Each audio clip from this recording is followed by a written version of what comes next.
boa tarde para você que está conectado aqui nas redes sociais do Portal Roma News. A gente está iniciando mais uma live essa da pré-jogo, né, de Brasil e Croácia, jogo amanhã meio-dia.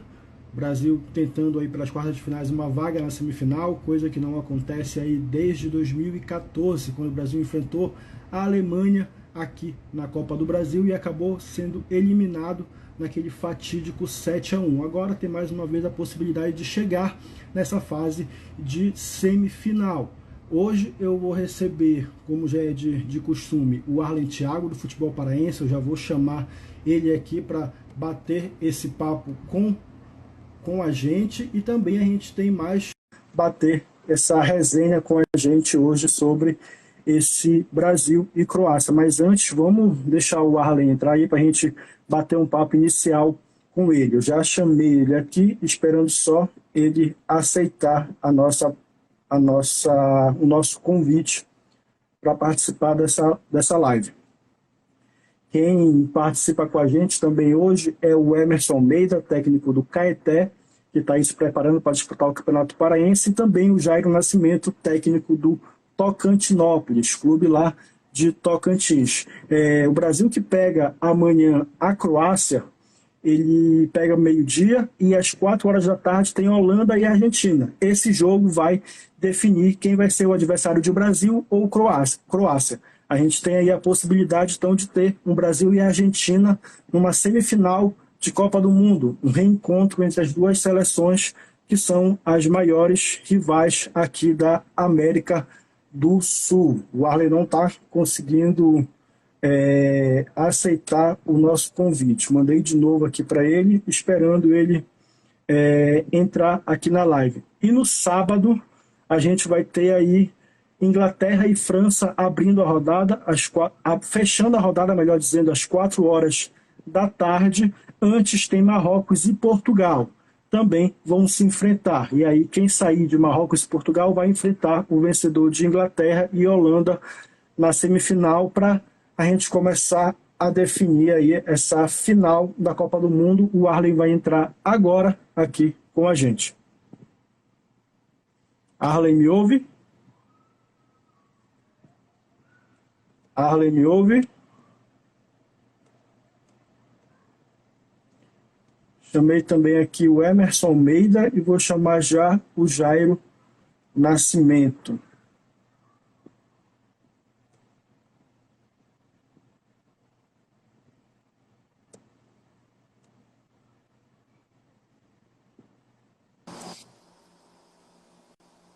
Oi, Emerson.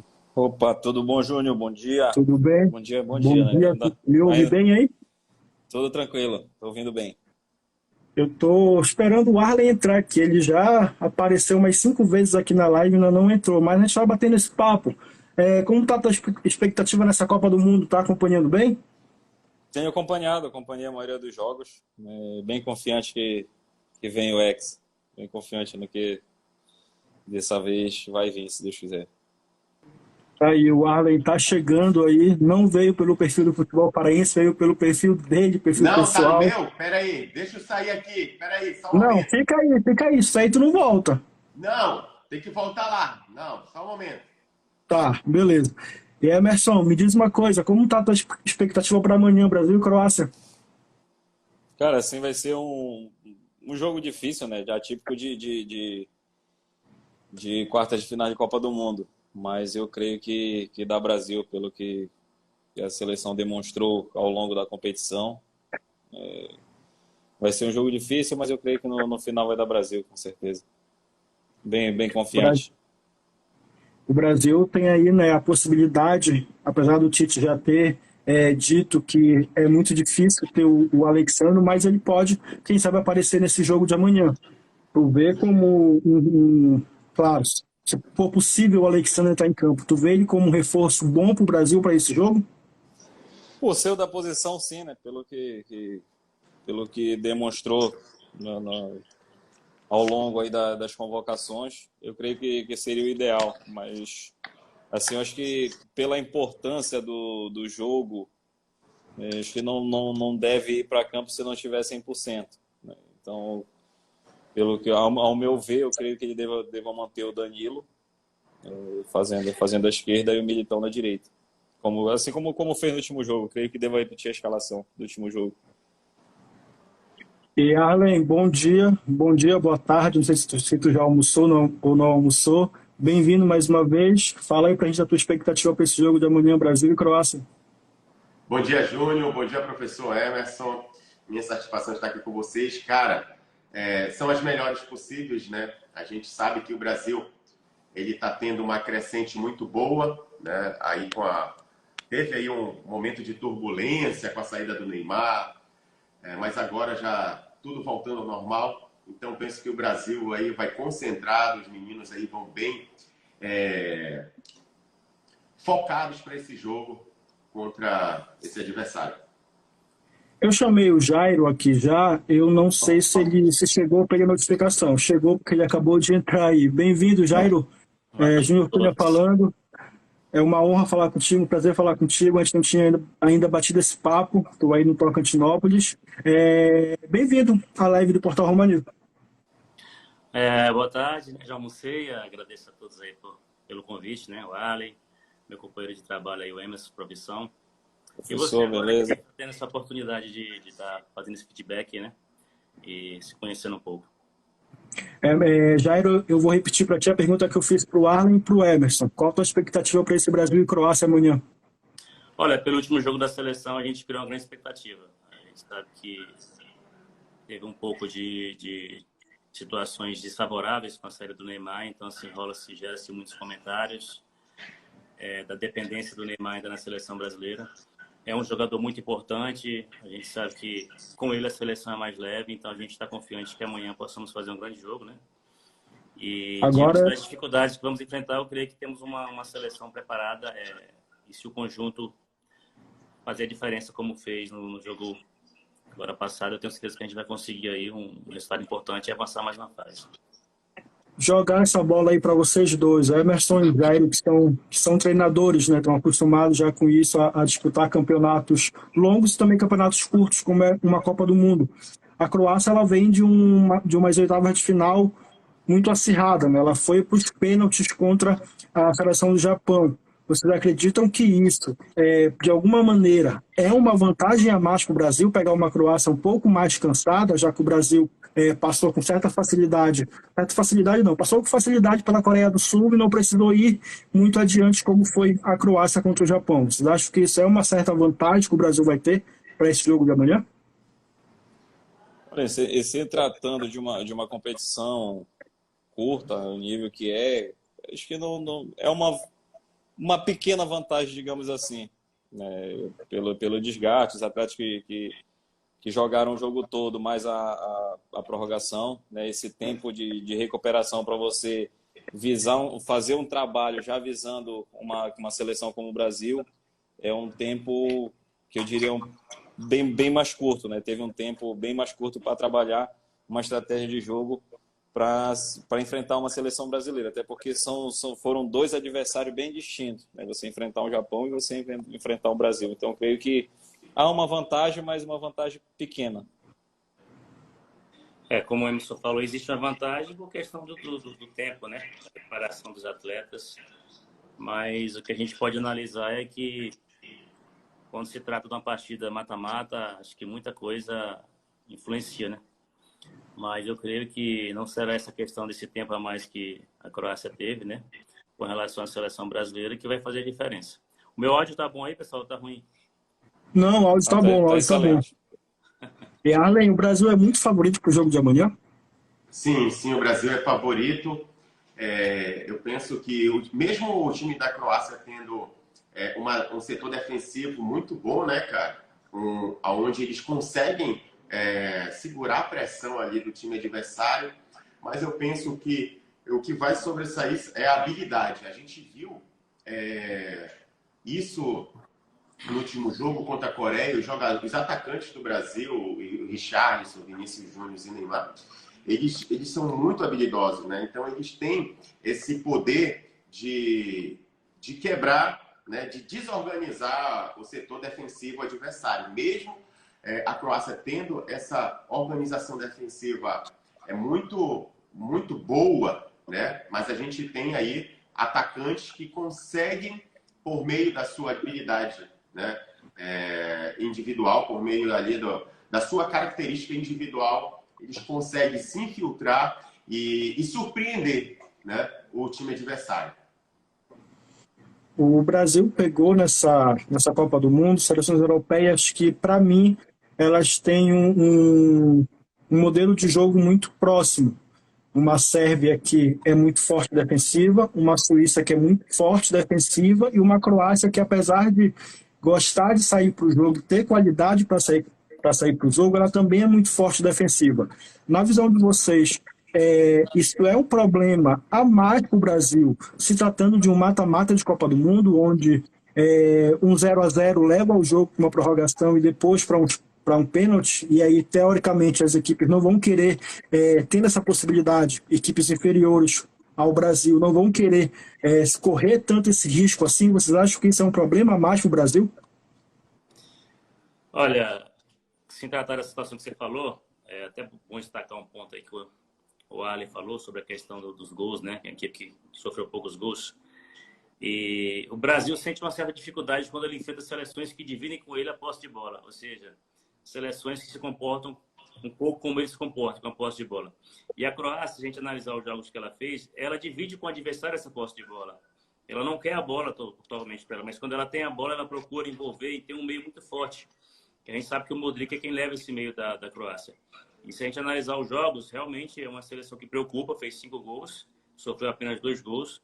E no seu histórico, ela nunca perdeu uma prorrogação, né? Então, assim, são fatores que levam àquela certa chamada de alerta na seleção.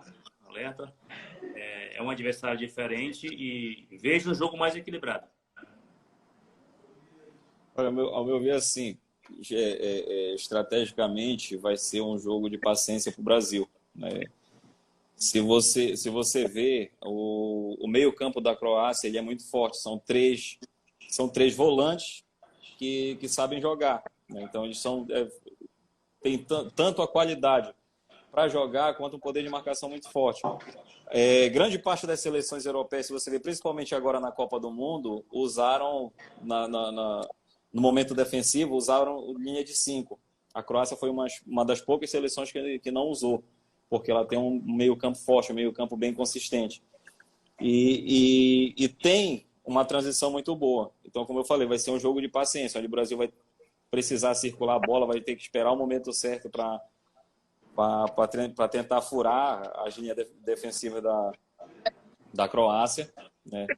E a questão que é um ponto onde o Brasil pode tirar proveito é a dificuldade que eles têm de sair jogando de trás. O Japão, por várias vezes, levou perigo subindo o bloco de marcação e fazendo marcação-pressão. Eles tiveram dificuldade na saída, né? Na passagem dessa bola do setor defensivo para o setor de meio campo. Quando chega no setor de meio campo, aí eles conseguem construir com mais facilidade, porque são três atletas que têm muita qualidade.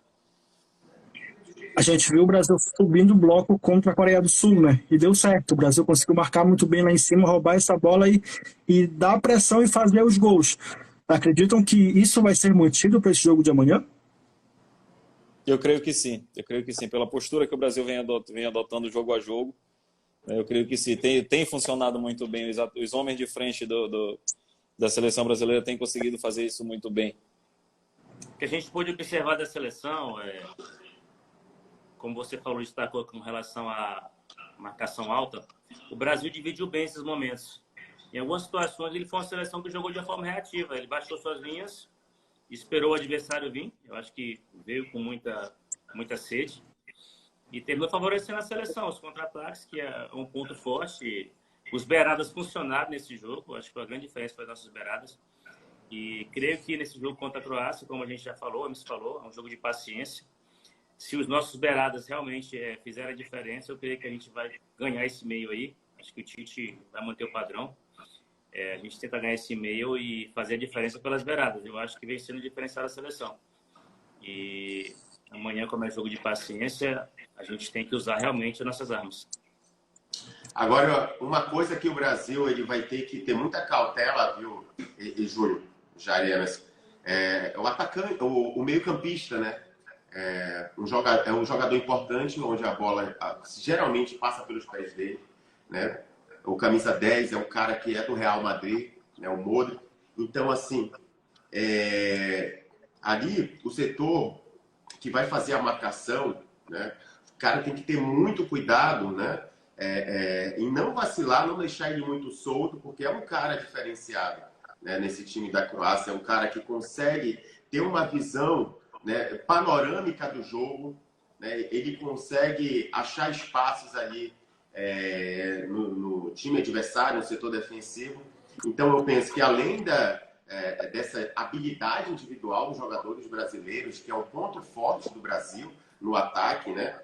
Já o setor defensivo vai ter que ter essa cautela, esse cuidado, para não dar mole para esse camisa 10, né? Que é o cara que é o armador, né? É o cara que consegue, né, desenvolver ali com que o seu time avance, com que o seu time chegue no último terço do campo adversário. Então, assim, essas duas características que o Brasil ele tem que ter. É um jogo de xadrez, vai ser um jogo de xadrez onde o time brasileiro, os jogadores, eles vão ter que ter uma certa expertise na hora de sair com essa bola, né, em amplitude, né, tem que ter um cuidado quando eles estiverem ali na organização defensiva, para não permitir que o Modric faça as jogadas que ele vem fazendo nessa Copa. Dentro disso que o Arlen levantou aí, a gente tem um fato que acontece de maneira quase que uma rotina na Copa do Mundo. Jogadores que jogam no mesmo time se enfrentarem por seleções diferentes. A gente vai ter aí o Vinícius Júnior, do lado do Brasil, enfrentando o Modric, que joga junto no Real Madrid. Vai ter o Casemiro, que já jogou aí por 9 anos com o Modric no Real Madrid, foram campeões 5 vezes da Champions League. Vocês encaram isso como não uma facilidade, mas uma vantagem a mais na hora do jogador olhar para o seu vestiário e falar, olha, esse joga dessa maneira, a gente pode fazer isso aqui para segurar ele. Vocês enxergam isso como uma facilidade a mais, uma vantagem a mais para os jogadores tanto do Brasil como da Croácia? Bom, já assim, as comissões técnicas elas estão sempre muito bem munidas de informação, né? Se você for ver, uma delegação hoje tem 5, 6, 7 analistas de desempenho, então todo mundo se conhece. E aí, nesse momento que sobressai é o talento individual. Ali o 1 para 1, um Vinícius Júnior, um Rafinha, um Neymar, que são jogadores que podem fazer esse diferencial no 1 para 1. E 1 para 1 é o talento, né? Não tem como você prever. É bem difícil. Então, em questão de conhecer, acho que não vejo como uma vantagem, porque todo mundo conhece todo mundo. Mas só que ali no momento, na situação, no 1 para 1, no individual, aí já é do talento do jogador. Porque, na verdade, hoje o futebol virou uma ciência, né? Muitos estudos, a gente sabe que os analistas de desempenho ajudam muito nesse processo. É interessante você conhecer o seu adversário. Jogam junto, conhece, mas não vejo isso que vai ser a grande diferença, até porque o Tite, ele está bem munido, como o Emerson falou aí, de profissionais que vão passar para ele todas as coordenadas com relação ao adversário e ele vai entrar em campo já sabendo o que tem que fazer. Assim, eu penso que é uma vantagem, isso é importante, né? Tanto para um lado quanto para o outro, viu, Júnior? Por exemplo, jogarem no mesmo time, então treinarem juntos, então um conhece ali os cacuetes, né? O gingado, as jogadas. Então, assim, eu penso que isso é bom para os dois lados, né? Ou ruim ou bom, mas enfim, porque o cara sabe qual os pontos positivos, né, do seu companheiro. Ele joga no clube, no Real Madrid, né, e conhece os pontos positivos, né, e vai jogar agora contra ele. Eu penso que isso é uma vantagem, de um certo modo, é uma vantagem e uma desvantagem, né? Assim como o Vinícius Júnior conhece, também o Modric conhece o Vinícius Júnior, né? Mas só que isso qual é o ponto fraco, né, da Croácia? É que eles dependem somente muito desse jogador, né? E assim, até lembrar aqui, ano passado teve ali um futebol solidário com o Emerson, né? Onde ele deu um passe E eu fiz o gol lá na Tuna. Então ele conhece os pontos fortes do Arley, do centro Já conhece, né? Arley. Então ele deu aquele passe no espaço vazio e sabia que eu ia fazer o gol. Então, assim, eu penso que isso é importante, né? Isso daí é uma vantagem ou uma desvantagem, dependendo de como você vai usar dentro de campo, né?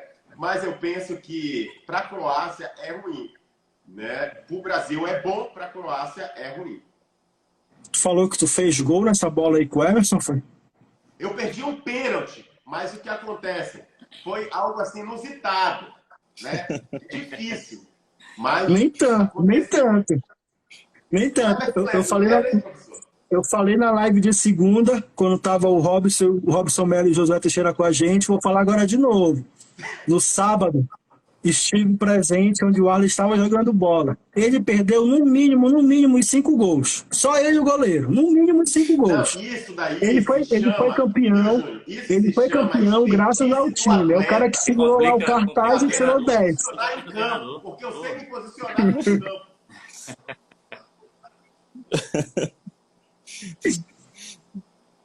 Agora sim, o Arlen levantou uma outra bola que foi sobre a Croácia ter só o Modric e o Brasil não ter. Tem várias outras opções. Outro dia eu conversando num grupo com os amigos, eu levantei essa bola também de que o Neymar não é mais só o protagonista da seleção. Hoje tem várias peças que podem desequilibrar. Vocês enxergam por esse caminho também, o Brasil não sendo mais dependente só do Neymar para ganhar os jogos? Não, lógico, pela qualidade que é o Neymar, é indiscutível que a seleção é totalmente diferente quando ele está em campo, né? Mas é exatamente isso o que eu vejo. A seleção não chegou para essa Copa do Mundo tão dependente dele como chegou nos últimos anos. Tem jogadores como Vinícius Júnior, como o próprio Rodrigo, como o Richarlison, são atletas que vêm fazendo uma temporada excelente pelos clubes. Então, a seleção chegou para essa Copa do Mundo não tão dependente assim do Neymar como chegou nas últimas. Olha, eu vejo a seleção com o Neymar uma e sem o Neymar outra, né? Então, assim, com o Neymar a gente tem uma certa leveza, mas é como o Hermes falou, hoje a gente não depende tanto só do Neymar como em outras ocasiões, né? O Neymar não vai jogar, então não tem substituto. Eu acho que ao longo desse processo, o Tite observou muitos jogadores que ele pôde convocar o que ele achou que é o de melhor do que ele viu. E nós temos jogadores que pedem passagem, até em algumas situações. A gente viu a entrada do Rodrigo, que entrou bem nos jogos da seleção. Um garoto jovem, que também no Real Madrid costumou decidir jogos, juntamente com o Vinícius Júnior. Então, assim, o Neymar é fundamental, cara. Não podemos questionar o Neymar aqui. O Neymar é o que faz os adversários temer mais ainda a nossa seleção. E é um cara que merece levar essa Copa com o Brasil, merece ter boas atuações, como foi no jogo passado. Sei que estava voltando, estava com um pouco de receio ainda. Mas a seleção está bem estruturada com relação a isso. Tanto é que ele ficou 2 jogos fora, a gente teve dificuldade, beleza, mas o jogo que a gente venceu para buscar a classificação ele não estava. Agora com ele foi um jogo diferente, um jogo que a gente viu a seleção, aquela seleção brasileira que o brasileiro quer ver, com alegria, aquela seleção mais leve, mais solta em campo. Olha só, interessante. Antes eu pensava assim, não, o Neymar ele não vai fazer tanta falta na seleção, né? Nos primeiros jogos, ele atuando, o Brasil vencendo. Aí teve o jogo contra Camarões, eu digo, rapaz, como ficou diferente, cara. Incrível. Meu Deus, como caiu o rendimento assim? Como pode? Aí hoje eu mudei, né? Não, o cara faz a diferença, o cara é relevante dentro de campo, né?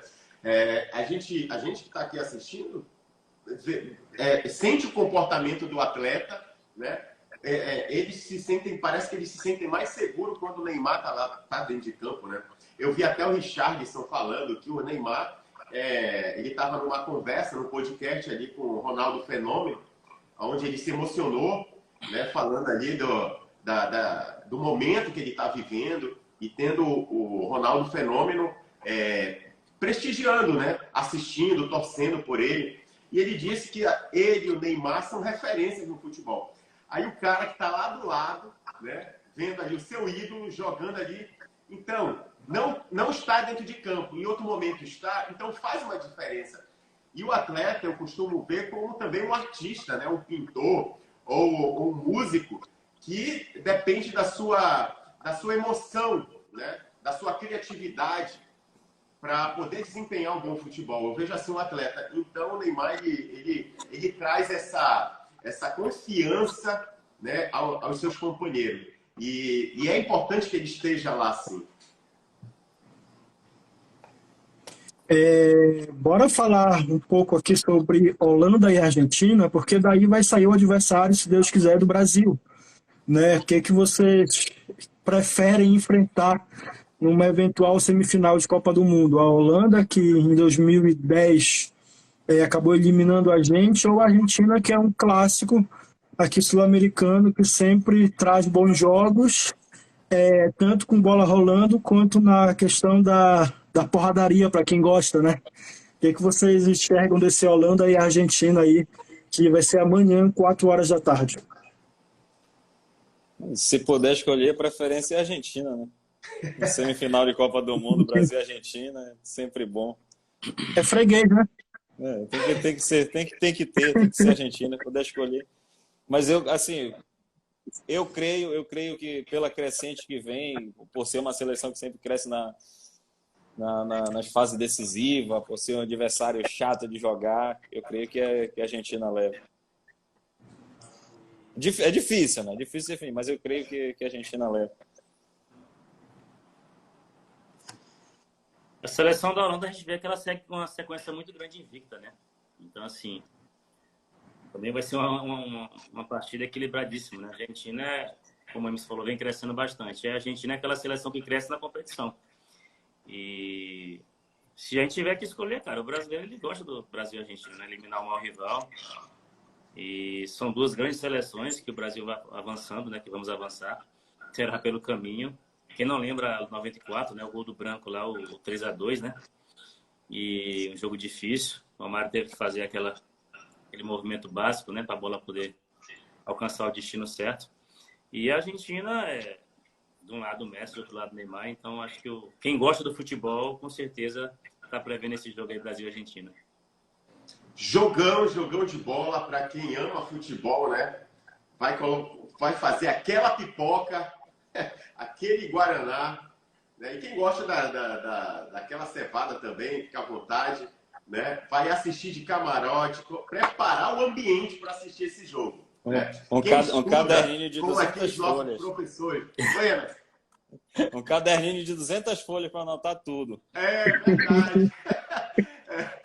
Aí os professores, os mestres aí, né, do tático, parar para assistir, analisar cada detalhe, porque vai ser uma aula, né? Vai ser uma aula onde a gente vê ali o ápice do futebol profissional, que vai tanto de qualidade técnica, tática, organização defensiva, ofensiva, vai acontecer nesse jogo e vai ser um duelo muito bom de assistir. Eu estou ansioso, estou na expectativa também para ver. E o meu, assim, para quem eu torço para a Argentina, né, o time sul-americano, para que haja aí esse grande clássico. Quem não gosta de um clássico, né?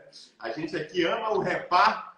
Imagina Brasil e Argentina, né? Esse grande clássico sul-americano. Então, eu vou ficar na torcida para que a Argentina faça um bom futebol e consiga essa classificação, para que o Brasil possa enfrentá-lo mais uma vez e sair vitorioso. Rapaz, eu não estou entendendo. Você vai torcer para a Argentina? Que é isso? Para classificar. Ah, rapaz. Ei, olha só. Você quer um confronto, hein? Corta essa, meu diretor. Corta essa, hein? Para a Argentina classificar, para enfrentar o Brasil.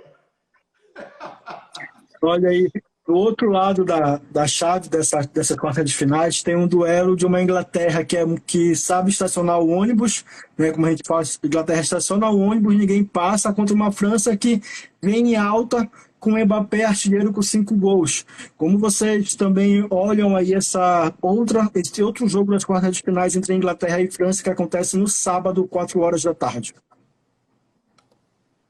Professor, com você agora. Eu? Não, para você, não passar da bola. Olha, eu acho que a seleção da França ela vem chamando a atenção, né? Então, assim, realmente o Mbappé tá na situação que ele vem numa crescente com a seleção e é mais um jogo equilibrado, porém eu acho que a França leva uma vantagem. Também vai ser jogo difícil, jogo equilibrado, mas também acompanho o Jairo, creio que a França, pelo que vem mostrando desde o início da competição, né, pelo momento que os atletas franceses estão vivendo também, não só na seleção, mas nos clubes, eu creio que a França leva.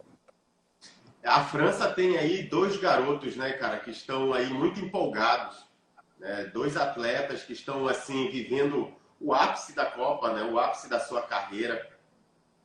E assim, vão fazer uma boa partida, né? Estão bastante concentrados. E a Inglaterra, como o Júnior falou, né, sempre fica ali esperando, estaciona ali o ônibus, enfim. Então vai ser um duelo de setor defensivo com setor ofensivo, né? E quem vai se dar melhor é isso que a gente vai ver aí esse grande confronto, né? De organização defensiva contra organização ofensiva. E Marrocos, será que apronta para cima de Portugal no sábado? Olha, pelo que mostrou contra a Espanha, né? Apesar de ter sido uma vitória nos pênaltis, mas o Marrocos teve bons momentos na partida, não se escondeu do jogo, diferente dos outros anos, que sempre era uma seleção que se acomodava ali atrás, esperava o momento certo para tentar sair, era uma seleção totalmente reativa. Pelo favoritismo, se você olhar de elenco, eu creio que Portugal é favorito, mas se tratando de Copa do Mundo, todo cuidado é pouco, né? Não vai ser surpresa caso o Marrocos apronte mais uma, assim como aprontou para a Espanha. Já eu acho que o Marrocos pode ser a surpresa, porque assim, aprontou uma vez já e pode aprontar mais uma, né? Acho que Portugal é favorito com relação ao elenco, não se discute. Mas Marrocos mostrou ser uma seleção organizada e às vezes você não dá muita coisa para aquela seleção e ela vai ali aos poucos feito um mineirinho, né? Chegando, galgando seu espaço. E é um jogo que eu não tenho um palpite para essa partida. Os fãs do Cristiano Ronaldo, etc., vão, né? Se você for ver, acho que foi a Copa do Mundo de maior surpresa, que mais teve surpresa foi essa, né? Acho que não só por conta de resultado, mas pela postura das equipes em campo. Quem imaginava que um dia você ia ver o Japão marcando bloco alto, como marcou Portugal, entendeu? O próprio Marrocos, entendeu? Então acho que foi a Copa que mais teve surpresa, não só em questão de resultado, mas taticamente pela postura das seleções. E para Portugal todo cuidado é pouco, né? Não dá para ir com muita sede ao pote. Eu acho que o que marca, Emerson, essa Copa do Mundo é o grande avanço das seleções taticamente. Eu acho que, como eu falei que o futebol é muito estudado hoje, taticamente as seleções elas surpreenderam muito, né? Acho que hoje muito se equilibra devido à questão da tática das equipes ser bem trabalhada. Acho que os treinadores também tem que ser levado um ponto positivo aos treinadores por estar trazendo, inovando e evoluindo. Acho que evoluiu muito as seleções e isso é um marco para a Copa. Por isso está aí grandes resultados, surpresa para alguns, devido à grande evolução tática na Copa do Mundo das equipes. E isso graças aos treinadores. Estamos caminhando aqui já para... Pode falar. Não, eu só acho que o favorito aí vai ser Portugal, né? Marrocos aí surpreendeu a Espanha, mas eu penso que Portugal está com um time bastante consolidado. Tem o Cristiano Ronaldo, mesmo jogando esse último jogo, né? Estava no banco, essa polêmica toda, mas enfim, eu vi aí ele no vestiário, né? Tem um vídeo que está rolando do Cristiano, ali do treinador, a unidade deles, entendeu? Do time de Portugal. Então eu penso que Portugal ele tem uma certa vantagem sobre Marrocos, mas como a gente tem visto, né, algumas zebras acontecendo, Marrocos é muito organizado. Marrocos é muito organizado, mas eu penso que tem uma certa vantagem, uma leve vantagem Portugal e passa aí nesse confronto, o Portugal e passa. A gente está caminhando já para o final da live. Eu quero deixar aberto aqui para o palpite de vocês. Brasil e Croácia, quanto vocês acham que vai dar amanhã? Professor, Porra, tá conversando? Vamos de... Eu creio que 3-1 Brasil. Olha só, fui ousado, hein? 2 gols de diferença. eu vou no 2-0. 2-0 Brasil. Olha só, ontem eu tava lá no podcast com o Diogo Pugé, né? Teve até uma resenha que eu disse a média do jogo contra Marrocos e do Brasil contra a Coreia. Aí teve um erro de matemática. Mas, na realidade, fazendo um balanço aí desses 2 jogos, eu vou colocar o Brasil 2-0 Brasil contra aí a Croácia. 2-0. Ó, eu dei meu palpite 3-1, né? Mas a gente tem que analisar uma coisa. A Croácia, ela vem com 3 jogos de igualdade. Já tem igualdade, hein? De 4 jogos, 3 foi igualdade. 2-0 e 1-1. Olha o coração aí, por causa de ter um empate aí em prorrogação. Amanhã acaba essa série de empates da Croácia e o Brasil vence por 2-0 também. Emerson, queria deixar o espaço aberto aí para te falar sobre essa 2023 no Caeté, como é que está essa preparação, o time já está se caminhando para iniciar a pré-temporada, como é que está por lá? A gente está finalizando o processo de montagem do elenco, né? 90% do elenco formado. A gente vai iniciar os trabalhos no dia 2 de janeiro. Teremos aí 20 a 25 dias até a data da estreia, já com um amistoso no dia 15 definido contra o Clube do Remo. Mas um projeto que está sendo muito bem feito, como eu falei já anteriormente, foi o que me atraiu, pela seriedade com que as coisas são tratadas lá pela diretoria, pelo projeto, por ser um projeto ambicioso, onde o Caeté vem fazendo o projeto para brigar na parte de cima da tabela, para brigar por título. E isso, o Jairo, mais do que ninguém pode dizer que isso atrai qualquer treinador. Aí foi o que me atraiu esse projeto. E a gente está caminhando, se Deus quiser, para fazer um grande trabalho. E o Rodrigo é um bom gestor, né, cara? Rapidinho, eu acho o Rodrigo, eu vejo ele como um dos melhores, se não for o melhor gestor do estado do Pará. O cara monta cada time, eu fico assim impressionado como que ele consegue. Imagina esse cara, o Rodrigo lá, o presidente, num time aqui assim, como Remo, Paysandu, Turno, o que ele não faria? Ele fez um trabalho muito bom no Bragantino, agora tá no Caeté fazendo outro trabalho assim excepcional. Pô, eu tiro aqui o chapéu para ele. Não é à toa, né, que o Caeté já no seu 2º ano de profissional já conseguiu o acesso à primeira divisão e fez uma grande campanha. No seu primeiro ano de primeira divisão fez uma excelente campanha. Já conhecia alguns trabalhos dele, já conhecia como pessoa, ainda não tinha trabalhado, mas pô, um cara fantástico, né? Diretoria que tá à frente ali de Caeté. São pessoas que, como eu falo, qualquer treinador gostaria de trabalhar, são pessoas sérias, pessoas corretas, que levam a sério, encaram com seriedade aquilo que fazem dentro do clube. Eu não conheço pessoalmente, mas assim, através do pessoal da GR, né, do Renan, do André, a gente costuma falar muito bem do trabalho do Rodrigo à frente do Caeté, que fez um grande ano, viu, Emerson? Você agora tem mais um desafio, desejo de sucesso para você. E tenho certeza nós. que, né, você vai ter uma temporada muito boa, fé em Deus. Amém. Jairo, para nós, desejo mesmo. Jairo, espaço aberto para ti também, falar aí do Tocantinópolis, como é que tá pro próximo ano. Vamos falar do Melhor ano, né, cara?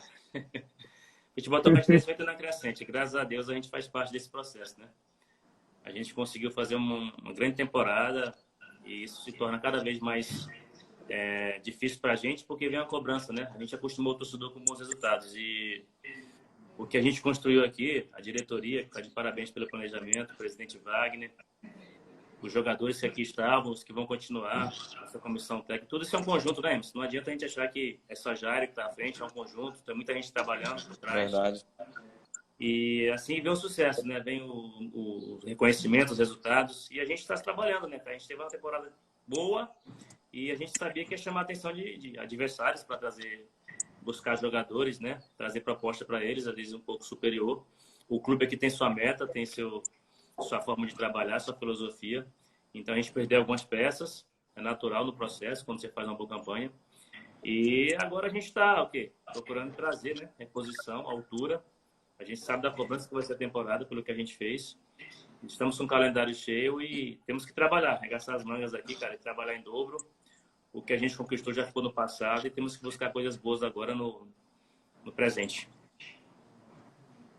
Arlen, antes da gente encerrar, bora passar sobre o que aconteceu ontem, né? O Paysandu teve eleição, Maurício Ettinger, Felipe Fernandes e Sérgio Solano estavam aí disputando essa presidência essa que é para o ano 2023 e 2024, e o Maurício ganhou de forma aí disparada, né? Uma boa vantagem em relação ao Felipe Fernandes, que foi o segundo colocado. Tu considera como boa essa manutenção do Maurício como presidente do Paysandu? Perfeito, cara. Não, com certeza. Ele tem que dar continuidade ao que ele iniciou, entendeu? É muito ruim você quebrar o ritmo, quebrar ali a sequência, né? O Maurício, ele montou, assim, ele tem uma equipe muito boa, né? Infelizmente, alguns resultados não vieram, né? Assim, cara, ele merecia mais, né? Eu penso que a gestão do Maurício merecia mais nesse ano de 2022. Mas foram detalhes, né? Aquela situação ali na Série C, o Parazão, dentro de casa, perde por Remo, entendeu? Mas eu penso que agora ele vai rever algumas coisas, alguns detalhes ali, para que no ano de 2023 ele possa retificar e fortalecer mais ainda, né, a sua visão, fortalecer mais aí a sua gestão, né, trazer pessoas que complementem, que acrescentem, que multipliquem, né, os seus objetivos. Eu penso que em 2023 o Paysandu ele vai ter resultados melhores do que ele teve em 2022. O Paysandu já anunciou aqui algumas renovações também para a gente não deixar passar batido. Jogadores que vão permanecer no clube para o ano que vem, rapidinho, antes da gente encerrar. O técnico Márcio Fernandes está renovado, vai continuar comandando o Paysandu. Os goleiros Thiago Coelho e Gabriel Bernard ficam, os zagueiros Genilson e Nailo também ficam, os meias Gabriel Davis e Ricardinho também ficam, e o atacante Dioguinho também fica. Destes todos, apenas o Ricardinho tem contrato até o final do Campeonato Paraense. Rapidinho, Arlen, o que tu olha aí sobre essas renovações do Paysandu? Boas, ruins? Não ficaria com algum deles? Como é que tu está enxergando isso? Não, ficaria sim. Eu acredito nesses atletas aí, eles fizeram uma boa temporada. O Thiago Coelho também foi peça fundamental, né, no Paysandu aí. No início da temporada ele teve algumas críticas e tal, da torcida ali, meio desconfiada, mas aí é um profissional gabaritado, um profissional que se dedica, né, que entrega bastante dentro de campo. Eu digo, entrega esforço, dedicação, profissionalismo, né? Então, assim como o Thiago, os demais jogadores também. Então, eu acredito que esse é o caminho, né? Esse é manter ali uma base, um esqueleto, né? E trazer peças pontuais para que possam, né, dar um upgrade aí na equipe. E acredito que é dessa forma, né, que você vai construindo. Você não pode desmontar tudo de uma vez e começar do zero, não. Você monta, vai vendo o que se encaixa melhor, aí no ano seguinte você vai aprimorando e assim, gradativamente, você vai se aperfeiçoando. É isso, agradecer mais uma vez o Arlen pela participação aqui com a gente. Brigadão. Semana que vem, se tudo der certo, Brasil passando amanhã, a gente está de volta nesse bate-papo aqui. Valeu, Arlen.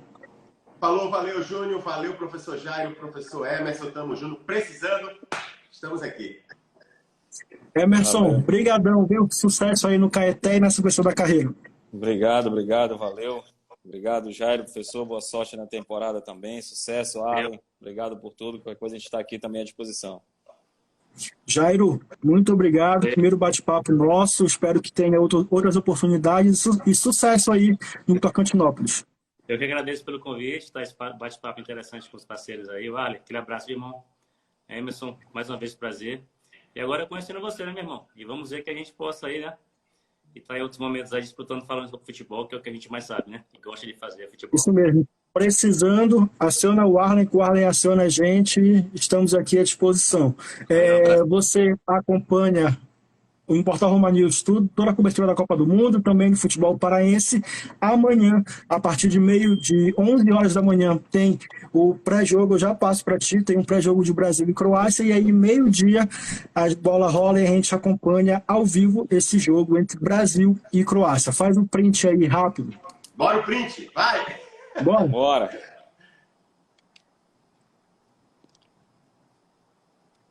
Foi! É isso, valeu galera. A Todo mundo gente volta legal, segunda-feira, todo se mundo Deus quiser, legal. com a classificação do Brasil para a semifinal. Valeu! Falou! Valeu, gente. Um abraço!